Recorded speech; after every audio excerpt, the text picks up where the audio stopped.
رہن سہن رکھتا ہے، اس ملک کے اندر اسلام کی بقا، مسجدوں کی آبادی، مسلمان بن کر رہنے کے لیے مدرسے اس کی بنیادی کڑی ہیں۔ اس ملک میں اگر مدرسوں کی یہ صورت نہ ہوتی تو آپ لوگ سمجھتے ہیں کہ جس صورت کے اندر مسجدیں آباد ہیں، آبادیوں کے اندر بچے قرآن کے حافظ ہیں، بچے اور بچیاں قرآن پڑھ رہی ہیں، اسلام کا یہ نظام ملک کے اندر نہ رہتا۔ دنیا میں بہت ملک ہیں، ایشیا کے اندر، یورپ کے اندر، وہاں مسلمان 100 سال پہلے، 150 سال پہلے پہنچ گئے عرب ملکوں سے۔ قرآن جن کی مادری زبان تھی، عربی بولتے تھے، لیکن مدرسے نہیں بنائے ان لوگوں نے۔ فرانس ہے، جرمنی ہے، اور بے شمار ممالک ہیں۔ اس کا نتیجہ یہ ہوا کہ 100 سال یا 150 سال گزرتے ہیں، اب اس وقت ان کی اولاد اسلام کو نہیں جانتی، ان کی زندگی غیر مسلموں جیسی ہے، یہود و نصارہ جیسی، اور قرآن سے بے بہرہ ہیں، حرام کھاتے ہیں، انہیں کچھ معلوم نہیں کہ ان کے باپ دادا کا مذہب کیا تھا اور وہ مذہب کیا سکھاتا ہے۔ لیکن ہندوستان کے اندر اسلام کا بول بالا ہے۔ مسلمان کیسے بھی ملک کے اندر حالات ہوں، اس نے اسلام کی رسی کو پکڑ رکھا ہے۔ اس کی صورت سے، مسجد کی طرف جانے سے ہر دیکھنے والا سمجھ جاتا ہے کہ یہ مسلمان ہے۔ اس کا مطلب یہ ہے کہ وہ کسی اسلامی درسگاہ سے وابستہ رہا ہے۔ آپ کی یہ بستی جہاں یہ مدرسہ ہے، بڑے بڑے علماء کی بستی تھی، اور قریب میں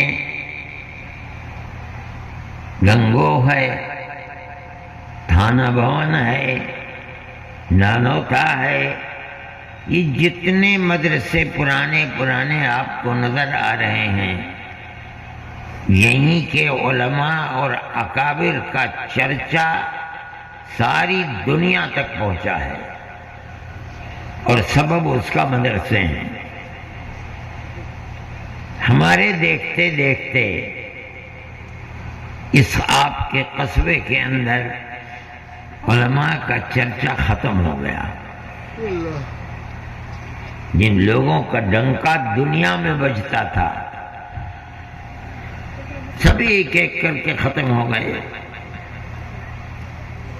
ہم دیوبند سے آتے ہیں، راستے میں نانوتے سے گزر کر آتے ہیں، آج کوئی بھی ایسا آدمی نہیں ہے آپ کے اس قصبے کے اندر، ایک بھی ایسا عالم دین نہیں ہے جس کا چرچا دنیا تو دور کی بات ہے آپ کے اس صوبے کے اندر بھی ہو، آپ کے ضلع کے اندر بھی ہو۔ میں گنگو جاتا ہوں، ایک فرد بھی لگتا ہی نہیں کہ کبھی یہاں حضرت گنگوئی رحمت اللہ علیہ جیسے آدمی کا وجود کوئی بھی نہیں ہے۔ صرف اسی لیے ہم نے گنگو اور امبیٹے کا انتخاب کیا تھا کہ ایک ایسی درسگاہ بنا دی جائے کہ اللہ اگر نصرت فرمائے تو ہم نہیں کہہ سکتے ہیں کہ اس کا چرچا دنیا میں ہو، کم از کم اس ضلع کو اور قرب و جوار کو تو سنبھالا جائے۔ ہیں چھوٹے چھوٹے مدرسے، کسی میں 50 لڑکے ہیں، لیکن کسی میں 100 لڑکے ہیں، ایسا مدرسہ کہ جس کا فائدہ اس قصبے کو اور اس کے قرب و جوار کو پہنچے۔ ہم کہیں سے لڑکے نہیں لائیں۔ یہ میں ان لوگوں سے کہتا ہوں کہ مدرسہ یہاں بنایا ہے اس لیے تاکہ ضلع سہارنپور کے بچوں کو پکڑو سب سے زیادہ۔ بہار، بنگال، بہت بے شمار مدرسے بہار کے اندر ہیں، بے شمار مدرسے بنگال کے اندر ہیں۔ تمہاری محنت صرف ان بچوں کے اوپر جو اس قرب و جوار کے ہیں، یہاں کے بچوں کو حافظ قرآن بناؤ، یہاں کے بچوں کو آگے بڑھاؤ، عالم دین بناؤ، ان کے اندر کام کرو۔ مجھے اس بات کی بڑی خوشی ہے کہ گنگو کے اندر بھی اور یہاں بھی 95-97% لڑکے وہی ہیں جو یہاں قرب و جوار کے رہنے والے ہیں۔ میں جن کو پگڑی باندھ رہا تھا ان سے پوچھتا بھی جاتا تھا کہ بیٹا کہاں کے رہنے والے ہو، یہی جاننے کے لیے۔ انہوں نے بتایا کہ یہ بچے یہیں کے ہیں، سب یہی قرب و جوار کے گاؤں کے نام لیتے رہے۔ اس کا مطلب ہے کہ اس سے دین 100% آپ کے اپنے گھروں کے اندر پہنچ رہا ہے۔ یہ آپ کی اپنی اولاد ہے۔ ہو سکتا ہے اللہ کرم فرمائے اور آنے والے دنوں کے اندر 150 سال کے اندر اسی طرح قوموں کے اندر انقلاب پیدا ہوتا ہے۔ آپ کے گھر میں جائیں گے، ان کے بھائی بہن ماں باپ دیکھیں گے، ان کو قرآن سے تعلق ہوگا، ان بچوں کی شادی بیاہ ہوگی، ان سے اولاد جو پیدا ہوگی وہ دین کی طرف، اس لیے کہ انہوں نے اپنے باپ کو دیکھا ہے وہ یہ کرتا تھا، لہذا اولاد بھی کرے گی۔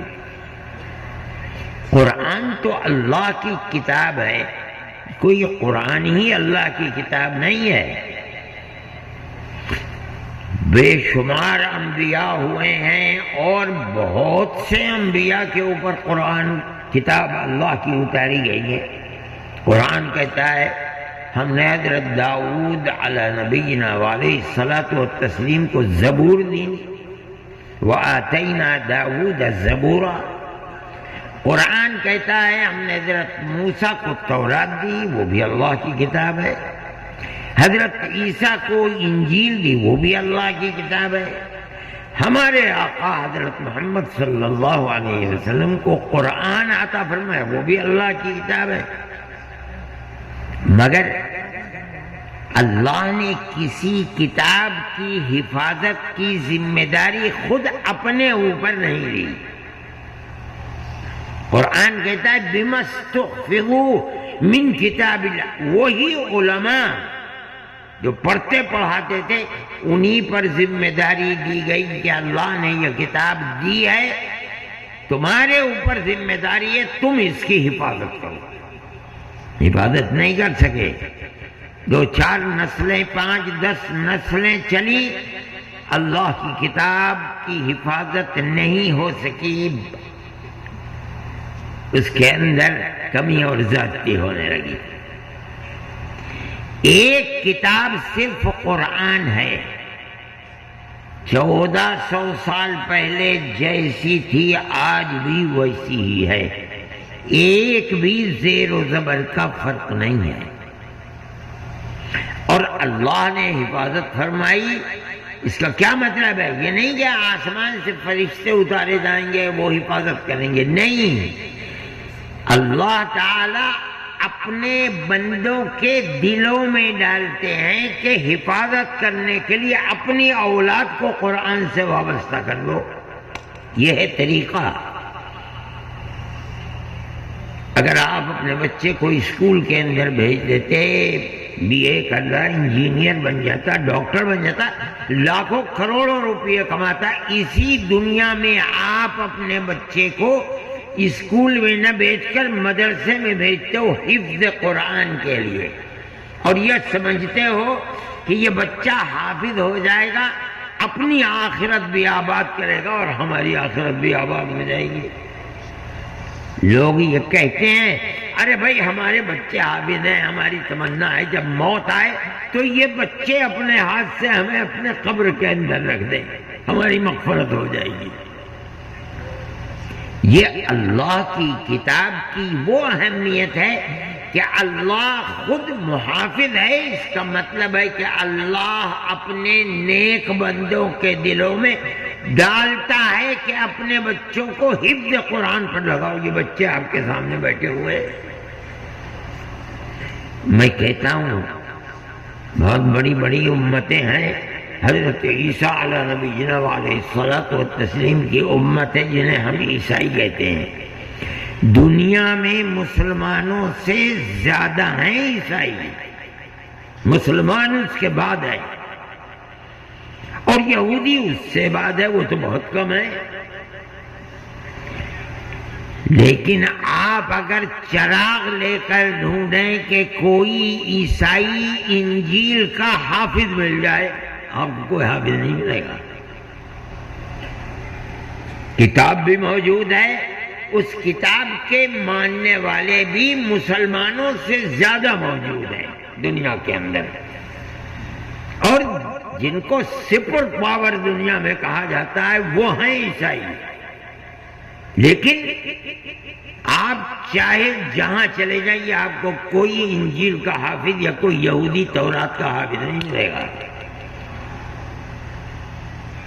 اللہ نے اس کی حفاظت کی ذمہ داری اپنے اوپر نہیں لی ہے۔ اِنَّا نَحْنُ نَزَّلْنَا الذِّكْرَ وَإِنَّا لَهُ لَحَافِظُونَ، ہم نے قرآن کو اتارا اور ہم اس کے محافظ ہیں۔ اب مسلمان کتنے حافظ ہیں؟ یہ بچے آپ کے سامنے بیٹھے ہیں، اور یہی نہیں کتنے مدرسوں سے آئے ہیں، سینکڑوں مدرسوں سے بچے آئے ہیں شریک ہونے کے لیے مولانا کی طرف سے مسابقے میں۔ آپ کے اس ضلع کے اندر کتنے ہزار بچے حفظ قرآن کر رہے ہیں، اور پورے ہندوستان میں کتنے ہیں اللہ کوئی گن نہیں سکتا۔ یہ قرآن کی وہ حفاظت کی ذمہ داری جو اللہ نے لی تھی وہ چل رہی ہے۔ اگر کوئی اچھا حافظ قرآن کا کسی بڑی مسجد میں تراویح سناتا ہے تو میرا تو تجربہ ہے، بے شمار بڑی تعداد ہوتی ہے قرآن سننے والوں کی، ان کے پیچھے اتنے حافظ ہوتے ہیں کہ اگر اس کو کوئی متشابہ امام کو لگتا ہے تو اتنے حافظ بولتے ہیں کہ وہ چپ کا کھڑا ہو جاتا ہے، لیکن سمجھ میں کچھ نہیں آتا کیا کہہ رہے ہیں لوگ۔ یہ کیا ہے؟ قرآن کا وہ وعدہ ہے جو اس نے فرمایا اِنَّا نَحْنُ نَزَّلْنَا الذِّكْرَ وَإِنَّا لَهُ لَحَافِظُونَ، ہم ہی اس کے محافظ ہیں۔ اس کے محافظ کس طرح سے ہیں؟ اللہ تعالیٰ کیا حفاظت کا طریقہ؟ یہ دنیا دار الاسباب ہے، یہاں مشیت خداوندی اور تقدیر اسباب کے آئینے میں آتی ہے۔ حدیث میں آتا ہے کہ اگر کسی کی موت کسی دوسرے شہر میں لکھی ہوئی اور آدمی دوسری جگہ رہتا ہے تو نبی کریم علیہ السلام فرماتے ہیں اس آدمی کی مثال کے طریقے پر رہتا یہاں ہے، موت بمبئی میں لکھی ہے۔ تو اب تقدیر خداوندی کیسے ظاہر ہوگی؟ یہاں رہنے والے کے کوئی کام نکلے گا جس کی وجہ سے اسے بمبئی جانا ہوگا۔ تقدیر خداوندی اسباب کے آئینے میں ظاہر ہوتی ہے، وہ وہاں جائے گا اور اللہ کی بنائی ہوئی تقدیر آئے گی، موت ہو جائے گی۔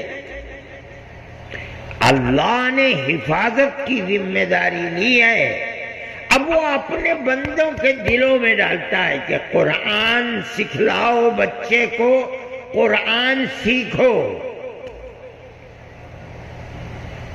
وہ اللہ کا حکم کہ ہم محافظ ہیں، وہ ظاہر ہونے لگتا ہے یہ اتنے بچے چھوٹے چھوٹے بڑے بڑے بیٹھے ہوئے ہیں، ان کے دل میں داعیہ کہاں سے آیا، کیسے یہ چیز پیدا ہوئی، ہم ان سے قرآن کریں گے؟ چھوڑ دو، ان کے ماں باپ کے دل میں کیسے پیدا ہوئی؟ اللہ نے پیدا کی اس وعدے کو پورا کرنے کے لیے۔ یہ بہت بڑی سعادت کی بات ہے، قرآن کی حفاظت، دل کے اندر محفوظ رکھنا، پھر قرآن کی تلاوت، یہ آپ کا کام ہے۔ آپ نے انہیں حفظ کرایا، اب آپ کا کام اول تو اساتذہ ان بچوں سے روز آنا تلاوت کرائیں، عادت ڈالیں، بتلائیں، کم سے کم 1 سپارہ 2 سپارے روزانہ پڑھا کریں۔ حضرت تھانوی رحمۃ اللہ علیہ آپ کے برابر میں تھے، مشہور ہے کہ صبح کو فجر کی نماز کے بعد وہ نکلتے تھے ٹہلنے کے لیے، اتنی دور جاتے تھے کہ واپس ہونے تک ایک پوری منزل کی تلاوت کرتے تھے، روز کا معمول تھا۔ ان بچوں کے لیے یہ ضروری ہے کہ اساتذہ، اور جب یہاں سے گھر جائیں ماں باپ کا فرض ہے روز آنا قرآن لے کر بیٹھا لیں، تلاوت کریں۔ قرآن ہاتھ میں رہے بہت اچھی بات ہے، نہیں تو میں مدرسے والوں سے کہا کرتا ہوں، اس سال انہوں نے نہیں بتایا، اس سے پہلے سال میں بتایا تھا کہ کتنے لڑکے ہیں جنہوں نے حفظ قرآن اور دور کرنے کے بعد ایک دن میں صبح سے شام تک قرآن پورا سنا دیا۔ اگر آپ نے اتنا یاد کرا دیا ان بچوں کو کہ یہ ایک دن میں پورا قرآن استاد کو سنا دیتے ہیں، اس کا مطلب ہے کہ اتنا یاد ہو گیا کہ مرتے وقت تک اب قرآن کو بھولے گا نہیں۔ اول تو پڑھنا چاہیے روزانہ، اگر خدا نخواستہ نہ بھی پڑھے، اس عمر میں اتنا یاد کر لینا قرآن کو، یہ دلیل اس بات کی ہے کہ اگر نہ بھی پڑھے گا تو بھولے گا نہیں قرآن کو۔ یہ طریقہ ہے۔ قرآن بڑی عجیب و غریب کتاب ہے۔ نبی کریم علیہ السلام کی امت یعنی ہمارے پاس تو یہ کتاب ہے، اللہ نے دی ہے۔ یہ کتاب صرف اس دنیا ہی کے لیے ہدایت نہیں ہے، لا ریب فیہ ھدی للمتقین نہیں، موت کے بعد اس قرآن سے مرنے والے کو اللہ کی قربت، اس کی رحمت کی قربت، مغفرت، یہ قبر اس کے لیے نور کا گھر بنتی ہے قرآن کی وجہ سے۔ نبی کریم علیہ السلام نے فرمایا ہے، اور سب لوگ جانتے ہیں کہ مرنے والا جب مرتا ہے تو اس سے 3 سوال ہوتے ہیں، حدیث سے پتہ چلتا ہے 4 سوال ہوتے ہیں۔ سب سے پہلا سوال، من ربک، تیرا رب کون ہے؟ اگر وہ مسلمان ہے، اللہ کو اپنا رب مانتا ہے، نماز پڑھتا ہے، روزہ رکھتا ہے، اللہ سے رات اور دن بھیک مانگتا ہے، جانتا ہے کہ اللہ ہے، زمین و آسمان کا مالک کہتا ہے ربی اللہ، میرا رب تو پالنہار، مجھے پالنے والا تو اللہ ہے۔ بتا تیرا دین کیا ہے، وما دینک، اگر مسلمان ہے تو وہ کہتا میرا دین اسلام ہے، یعنی اللہ اور اس کے رسول کے ہر حکم کے سامنے سر جھکا دینا، یہ اسلام کا مطلب ہے۔ میں تو اللہ اور اس کے رسول کا تابعدار ہوں، یہی میرا دین ہے۔ تیسرا سوال ہوتا ہے وما هذا الذي بعث، یہ کون ہے جو تمہارے پاس بھیجا گیا تھا؟ یہ بعض لوگ کہتے ہیں نبی کریم علیہ السلام کی مبارک صورت سامنے لائی جاتی ہے، بعض لوگ کہتے ہیں کہ مرنے والے کی قبر سے لے کر نبی کریم علیہ السلام کے قبر تک جو زمینیں ہٹا دی جاتی ہے، دیکھتا ہے کہ آپ آرام فرما رہے ہیں تو کہتا ہے ھذا محمد رسول اللہ، یہ تو اللہ کے نبی محمد ہیں۔ تو اب ایک چوتھا سوال ہوتا ہے، یہ بتا تو نے انہیں پہچانا کیسے؟ کیا مطلب ہے؟ تو ذرا سہارنپور میں پیدا ہوا تھا، یہ تو مکہ معظمہ میں پیدا ہوئے تھے، مدینہ منورہ میں رہتے رہتے وہاں اللہ کے پاس پہنچ گئے، تو نے تو کبھی دیکھا بھی نہیں، تو 1400 سال کے بعد پیدا ہوا ہے، تو نے انہیں پہچانا کیسے؟ یہ چوتھا سوال ہے۔ اب دیکھیے وہ جواب کیا دے گا مومن؟ نبی کریم علیہ السلام فرماتے ہیں کہ وہ جواب دے گا، ایسی بات پوچھتے ہو، قرأت کتاب اللہ وصدقت بہ، ارے میں نے تو دنیا میں جس کتاب کو لے کر یہ آئے تھے، اللہ کی کتاب، میں نے تو اس کتاب کو پڑھا تھا، اس کے پڑھنے کی وجہ سے میرا رشتہ ان کی ذات سے ایسا مضبوط ہو گیا کہ میری آنکھوں نے کبھی نہیں دیکھا، لیکن میرا دل یہ کہتا ہے یہ وہی رسول ہے جن کی کتاب تو پڑھا کرتا تھا، میرا تو ایمان ہے ان کی رسالت کے اوپر۔ یہ جواب دے دیا اور مضبوط جواب فرشتوں کو مل گیا۔ تو اب حدیث میں آتا ہے، آپ فرماتے ہیں ایک آواز آئے گی، یہ پتہ نہیں آواز کس کی ہے، لیکن جب وہ آواز آئی تو پتہ چلا کہ کہنے والا کون ہے۔ آواز آئے گی صدق عبدی، میرے بندے نے بالکل سچا جواب دیا۔ اب پتہ چلا بندہ کس کا ہے، اللہ کا۔ اللہ فرما رہے مت پوچھو، ہو گئی بات، ختم ہو گئی، میرے بندے نے مکمل جواب سچا اور صحیح دیا ہے۔ افرشوہ من الجنت والبسوہ من الجنت، جنت کا لباس لاؤ، اسے پہنا دو، جنت کا بستر لا کے اس کے قبر میں بچھا دو۔ کس لیے؟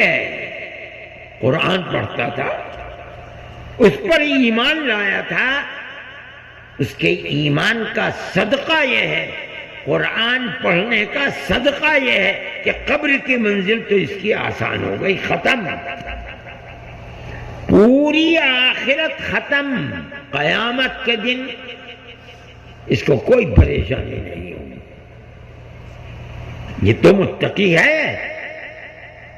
الأخلاء يومئذ بعضهم لبعض عدو إلا المتقين، دنیا کے سب دوست قیامت کے دن ایک دوسرے کے دوست نہیں، ایک دوسرے سے دور رہیں گے، دشمن، سوائے ان لوگوں کے جو دنیا میں تقوی کی زندگی گزارتے تھے۔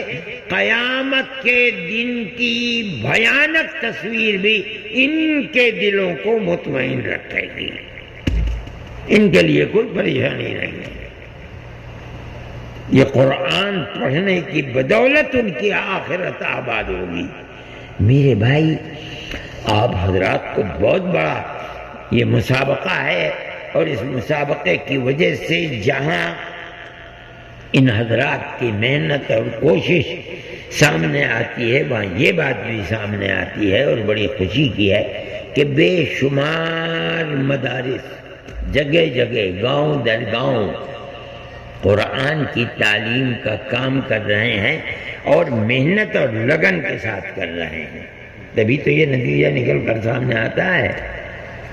اللہ ان حضرات کی بھی اس عمل کو قبولیت سے نوازے اور ترقی عطا فرمائے، اور مدرسوں کی اس خدمت کو بھی اللہ بہترین پھل عطا فرمائے، اور مدرسوں کو ترقی سے نوازے اور اس امت کے گھر گھر میں حفاظ قرآن پہنچیں اور اس طرح دینی ماحول دن بدن بڑھے اور ترقی کرے۔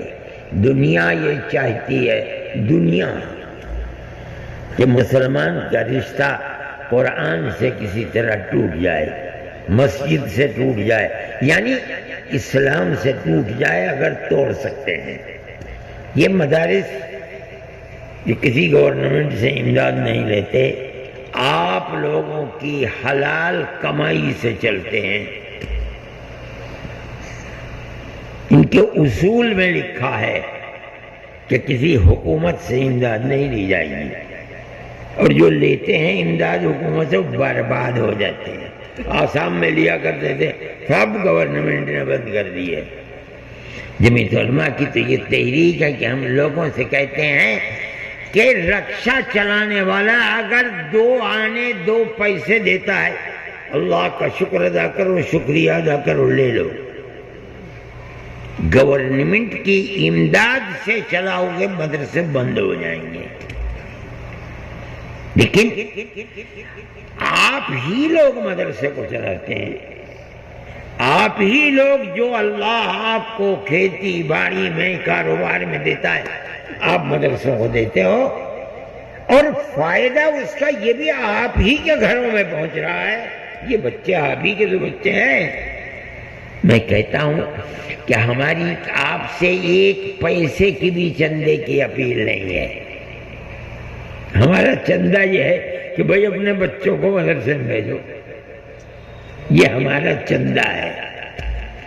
آپ جتنا بھیجیں گے ہم یہ سمجھتے ہیں کہ ہمارا مدرسہ کامیاب ہے۔ دوسری بات یہ ہے کہ اس کا فائدہ آپ ہی کو پہنچے گا، آج نہیں تو کل، کل نہیں تو پرسوں، پرسوں آپ ہی کے گھر آباد ہوں گے، مدرسے ترقی کریں گے۔ کس چیز کے لیے؟ قرآن پڑھانے کے لیے۔ پھر یہ صحیح ہے کہ بھئی قرآن پڑھنے سے آدمی کو دنیا نہیں ملتی، تنخواہ ملنا، کاروبار کرنا، حساب جاننا، جغرافیہ جاننا، یہ تمام کے تمام علوم و فنون پہلے مدرسوں میں پڑھائی جاتے تھے۔ عربی درجات شروع ہونے سے پہلے پڑھائے جاتے تھے، لیکن اب وہ رواج کمزور ہو گیا۔ لیکن ہم نے مدرسے کے اندر حفظ قرآن کرنے والوں کو عصری تعلیم سے جوڑا ہے۔ آپ نے سنا کہ آپ کے یہ بچے جو پڑھ رہے ہیں ان میں سے بہت سے ایسے ہیں کہ جو 8ویں تک، بہت سے ایسے ہیں جو 10ویں تک، ایسے بھی ہیں جو 12ویں تک پڑھ لی، لیکن ہم ان کو چھوڑتے نہیں ہیں۔ ہم یہ چاہتے ہیں کہ اگر وہ بچے میں صلاحیت ہے تو اس کو 12ویں کرا کے عربی کے اندر ڈالیں، دارالعلوم بھیجیں، مظاہرالعلوم بھیجیں، اور کسی مدرسے، تاکہ جس طرح اس نے یہاں محنت کی ہے وہ علوم عصریہ جو دنیا کے علوم ہیں ان میں بھی محنت کرے۔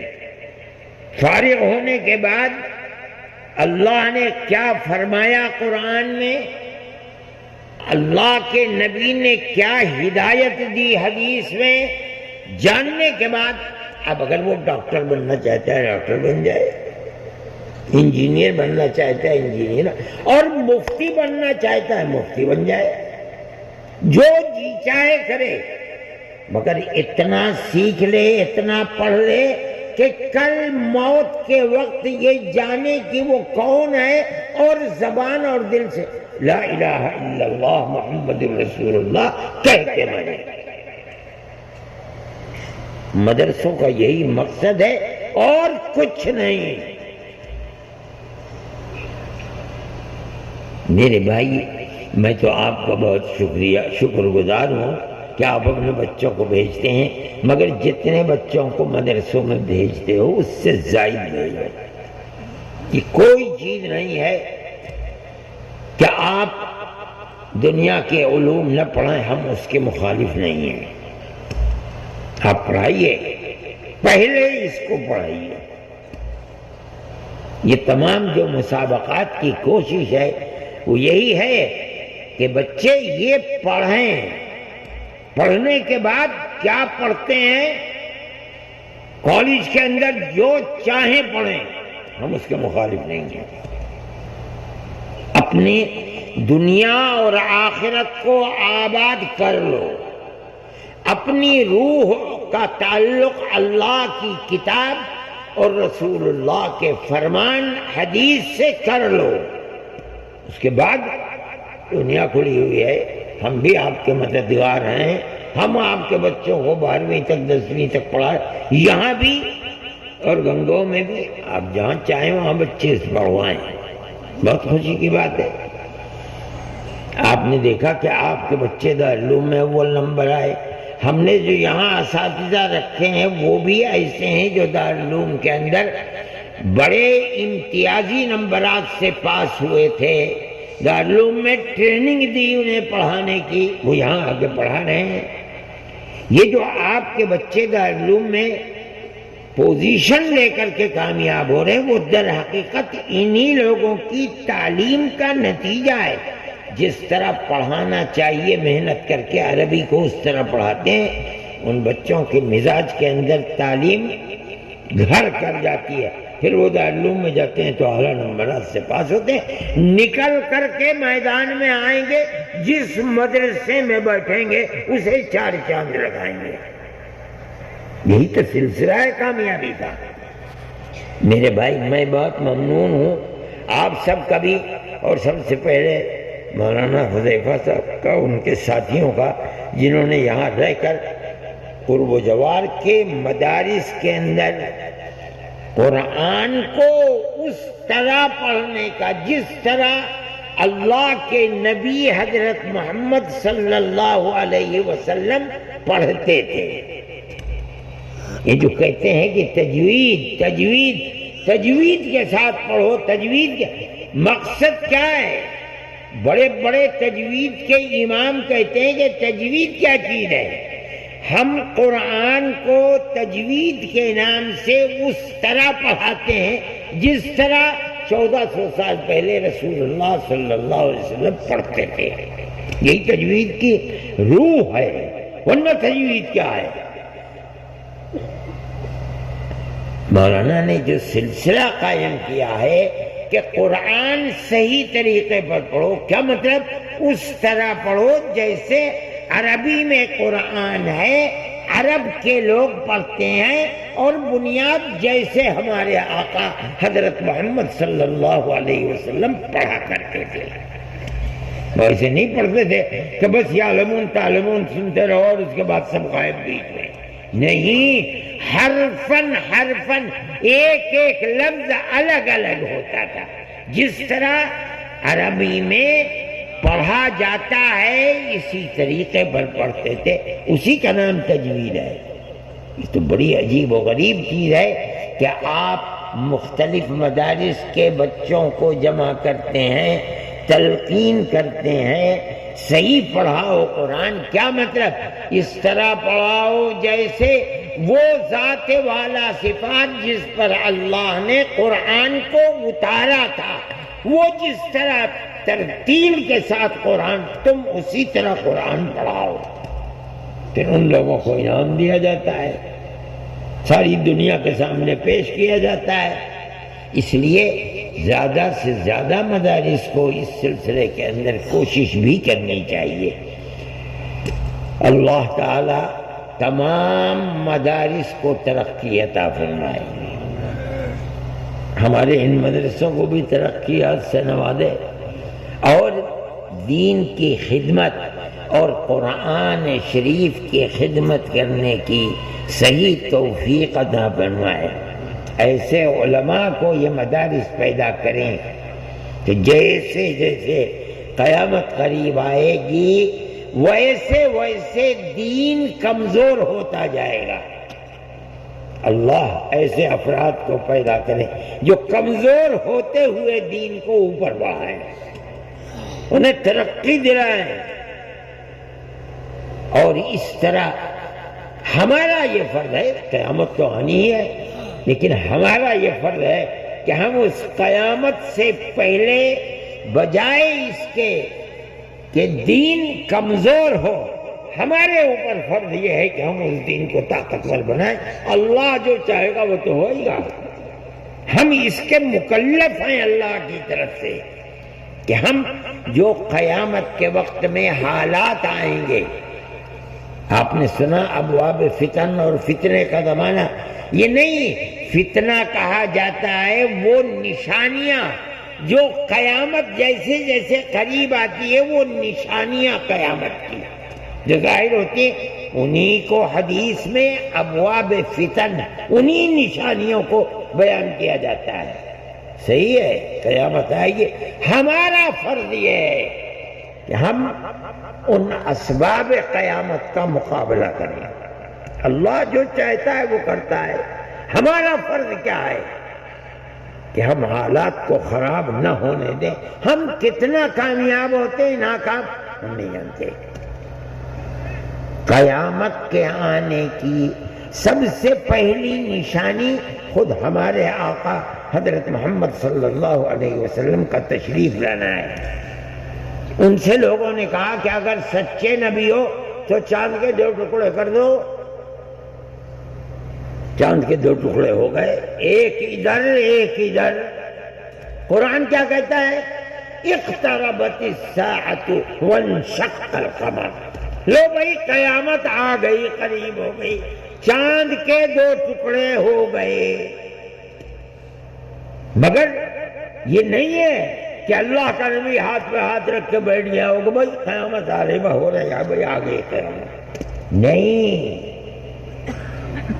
اس ماحول اور ان نشانیوں کو بے اثر کرنے کے لیے نبی کریم علیہ السلام نے جو ماحول پیدا کیا ہے، صحابہ کرام رضوان اللہ علیہم اجمعین کی ایسی جماعت جو جماعت قیامت تک اب کوئی جماعت ایسی پاکیزہ نہیں بنے گی دنیا کے اندر. کھڑا کر دیا. آج تک دین موجود ہے، 1400 سال ہو گئے. قرآن موجود ہے، 1400 سال ہو گئے. حدیث موجود ہے، 1400 سال ہو گئے. مسجدیں آباد ہیں 1400. یہ کیا چیز ہے؟ ہم اس کے مکلف ہیں. ہم قدم آگے بڑھائیں. وہ فتنے یعنی وہ نشانیاں جو قیامت کی آ رہی، ہم جو کر سکتے ہیں اپنے معاشرے کو ان سے پاک رکھنے کے لیے، اپنی زندگی کو ان سے پاک رکھنے کے لیے جو کر سکتے ہیں ہم وہ کرتے ہیں. ہم سے قیامت میں اسی کا سوال ہوگا. یہ مدرسے اسی کی بنیاد ہیں. کوئی دنیا کا فائدہ ان مدرسوں سے نہیں ہے. یہی ہے فائدہ. قرآن پڑھو، اپنے معاشرے میں قرآن کو زندہ رکھو، اپنی اولاد کو قرآن پڑھاؤ، پھر قرآن پر عمل کرنے کے لیے ان کو تلقین کرو، قرآن کی تلاوت کرنے کی تلقین کرو. یہی چیز ہے، یہی مدرسوں کا مقصد ہے. اللہ تعالی آپ حضرات کے جمع ہونے کو قبول فرمائے. اور میں پھر آپ سے کہتا ہوں کہ زیادہ سے زیادہ اپنے بچوں کو مدرسوں میں داخل کرو اور یہ دیکھو کہ کہاں کہاں کی تعلیم اچھی ہے. اس سے پتہ چل جائے گا جہاں کے بچے آ رہے ہیں کامیاب ہو رہے ہیں. جو آپ کے قریب مدرسہ ہو اس کے اندر اپنے بچے کو بھیجیے. آپ کو جی چاہے یہاں بھیج دیجیے، مگر دین پڑھائیے، قرآن پڑھائیے. اس سے غفلت مت برتیے. اللہ آپ حضرات کی اور سب کی دنیا کو بھی آباد فرمائے گا اور انشاءاللہ دین کو بھی آباد فرمائے گا. میں مولانا حذیفہ صاحب اور ان کے ساتھیوں کو بھی شکر گزار ہوں. آپ حضرات کا بھی شکر گزار ہوں کہ آپ ارباب مدرسے کی دعوت پر یہاں آئے. جو اساتذہ کرام طلبہ کو پڑھاتے ہیں میں ان کا بھی شکر گزار ہوں. دعا کرتا ہوں کہ اللہ تعالیٰ سب کو خیرات و برکات سے نوازے، شرور و فتن سے محفوظ فرمائے اور زیادہ سے زیادہ دین کی خدمت کی سب کو توفیق عطا فرمائے. وآخر دعوانا ان الحمد للہ رب العالمین وصلی اللہ تعالی علی سیدنا محمد وعلی آلہ واصحابہ اجمعین. نکاح والے آ جائیں، نکاح والوں کو بلاؤ. دیکھو مولانا صلاح الدین نکاح کون پڑھائے گا؟ مولانا حذیفہ صاحب، میں تو مولانا 40 سال سے ایک ہی نگاہ تھا اسے ہی بھگت رہا ہوں. اب آپ پڑھائیں، آپ پڑھائیے. بھائی یہ پڑھائیں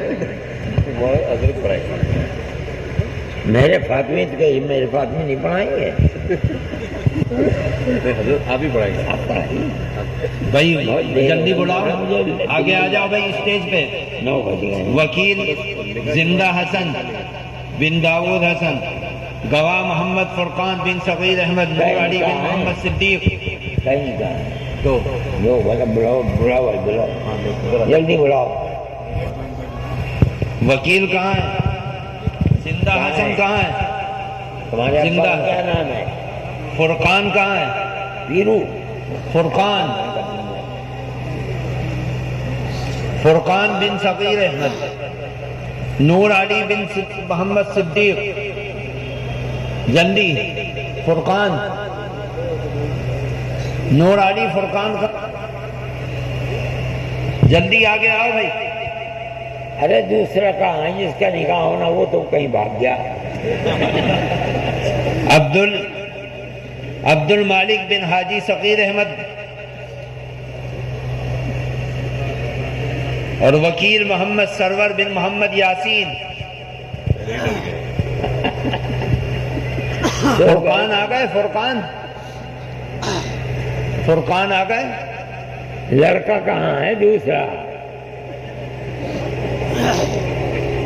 عبد المالک بن حاجی صغیر کہاں ہے؟ عبد المالک کہاں ہے؟